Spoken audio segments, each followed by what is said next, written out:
অনেকদিন পর first division লিগটা শুরু হচ্ছে এবং খুব সুন্দর একটা মাঠে মানে ফুটবলারদের খেলতেই ভালো লাগবে, মনটাই ভালো হয়ে যাচ্ছে আপনি যেমনটা বললেন। কিন্তু পায়োনিয়ার লিগটা এখনো শুরু হচ্ছে না, অনেকের বয়স পেরিয়ে যাচ্ছে, সেটা আসলে কবে শুরু হবে? জি ধন্যবাদ। ইয়েস, আমি খুব আনন্দের সাথে এবং গর্বের সাথে বলতে পারছি যে আমরা নতুন একটা অ্যাস্ট্রোটার্ফ মাঠে আমাদের ফার্স্ট ডিভিশনকে শুরু করতে যাচ্ছি। অ্যান্ড ফুল ক্রেডিট গোজ আমাদের যারা মহানগর লিগ কমিটি চালাচ্ছেন।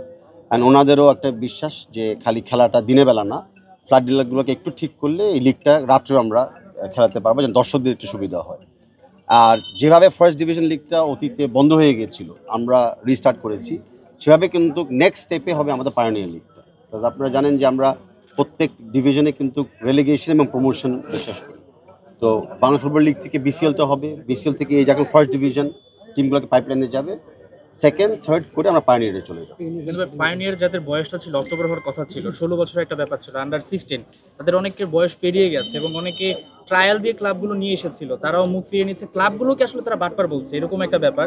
আমরা আমাদের বাফুফে থেকে প্রপার কমিউনিকেশন করে আমরা সবাইকে বুঝিয়ে আমি সক্ষম হব যে এখানে ক্লাবদের বা কোনো দোষ নাই, পরিস্থিতির একটা শিকার আমরা সবাই হয়েছি। কিন্তু অনেকে যারা আন্ডার 15 তারা কিন্তু বিগত ন্যাশনাল চ্যাম্পিয়নশিপেও খেলেছে, কিছু কিছু আন্ডার 15 কিন্তু আগামীতে আন্ডার 17-এও খেলবে। তো খেলাধুলা চলছে অনেক ডিস্ট্রিক্টে ইতিমধ্যে, কিন্তু খেলাধুলা ব্যক্তিগত রুমে শুরু হয়ে গেছে। তাদেরকে সকলকে আমরা চেষ্টা করব যেন থার্ড ডিভিশনে অ্যাটলিস্ট অথবা সেকেন্ড ডিভিশনের ক্লাবগুলোতে তারা একটা না একটা জায়গা করে নিতে পারে। খেলাটার ব্রডকাস্টটা করার নিয়ে আমরা কোনো প্ল্যান করতে পারি কিনা? আরো জনপ্রিয়তা বাড়ালে তো স্পন্সরের একটা ব্যাপার। অফকোর্স আমরা আমাদের স্পন্সরের কথা হচ্ছে, সবাই চায় ব্রডকাস্টিং, আমরাও চাই ব্রডকাস্টিং। এটা আমাদের প্লেয়ারদের জন্য ভালো, কারণ আপনারা জানেন যে প্লেয়াররা যখন নতুন কোনো ক্লাবে যায়, বিশেষ করে আন্তর্জাতিক লিগে ট্রাই করে, ওনাদের সিভিতে কিছু থাকে না। তো আমরা ডেফিনেটলি ফার্স্ট ডিভিশন লিগ থেকে শুরু করব ব্রডকাস্ট করা। এই মুহূর্তে হয়তো কোনো প্রাইভেট চ্যানেলও হবে না, বাট ডেফিনেটলি আমাদের কোনো বাফুফে ইউটিউব চ্যানেল বা ওটিটি প্ল্যাটফর্ম যেগুলি আছে লাইক বঙ্গ বা র্যাবিট হোল, তাদের সাথে কথা হচ্ছে যে তারাও চ্যানেলগুলোকে তারা তাদের স্ট্রিমিংয়ের মাধ্যমে লাইভ না হলেও খেলাটাকে সপ্তাহ সপ্তাহ খেলাটাকে দেখাবে। এখান থেকে নতুন নতুন হামজা চৌধুরী তো আপনারা পাওয়ার আশা করতেই পারি। আমরা প্রতিদিন প্রতিটা খেলাতে বাংলাদেশের যে কোনো সময় আমরা একটা নতুন হামজা চৌধুরীকে আমরা আশা করি। আমরা প্রতিটা খেলায় হামজার বিগত গোলের মতো গোল আমরা আমরা স্বপ্ন দেখি। অ্যান্ড ফর শিওর যত খেলা বাড়বে, অ্যান্ড ওই খেলার থেকে যেভাবে আমরা স্কাউটিং করে ভালো ভালো প্লেয়ার দেখে আরেকটু এলিট একাডেমিতে আমরা নিতে পারবো, সেখানে অবশ্যই আমাদের খ্যাতিমান প্লেয়ার তৈরি হবে। এই ধরনের সুন্দর পরিবেশ দেখে কি আপনারও খেলতে মন চাচ্ছে? দেখেন না, সব সুন্দর পরিবেশ সবারই খেলতে মন চায়।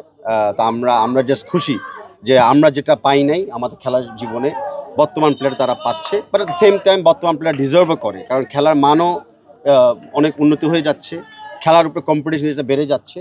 So I am just happy যে আমরা আমাদের ওই খেলা পরিবেশটাকে আমরা উন্নতি করতে পারছি। ভাই, ভারত ম্যাচ নিয়ে অনেক ব্যস্ত, আমরা জানি সামনে মার্চ বা এপ্রিলে ক্যাপিটাল সঙ্গে চুক্তিটা শেষ হয়ে যাচ্ছে। নিশ্চয়ই আপনারা এটা নিয়ে কাজ করছেন, দর্শকের অনেক বেশি প্রত্যাশা, আপনি সবসময় বলেন দর্শকই ফুটবলের প্রাণ।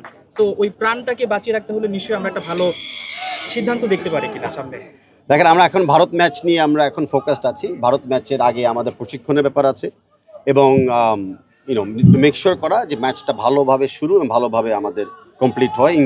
আমরা নিরাপত্তা জায়গা থেকে মানে অন্য তুলনার চেয়ে অনেক বেশি সার্কামস্ট্যান্স মোকাবেলা করার জন্য আমরা প্রস্তুত আছি, দুই দলেরই জন্যই। সো এখন আমাদের প্রত্যাশা যে আমরা ভারত ম্যাচের সাথে জিতবো, ভারতকে হারিয়ে আমরা আমাদের 2025 বছরটাকে ভালোভাবে আমরা শেষ করবো। আর পরের দিন থেকে অফকোর্স আমাদের নিউ প্ল্যানিং আমরা চলে যাব, সেটা আমাদের কমিটির মাধ্যমেই সবাইকে আমরা জানিয়ে দেব। ভাই, আমরা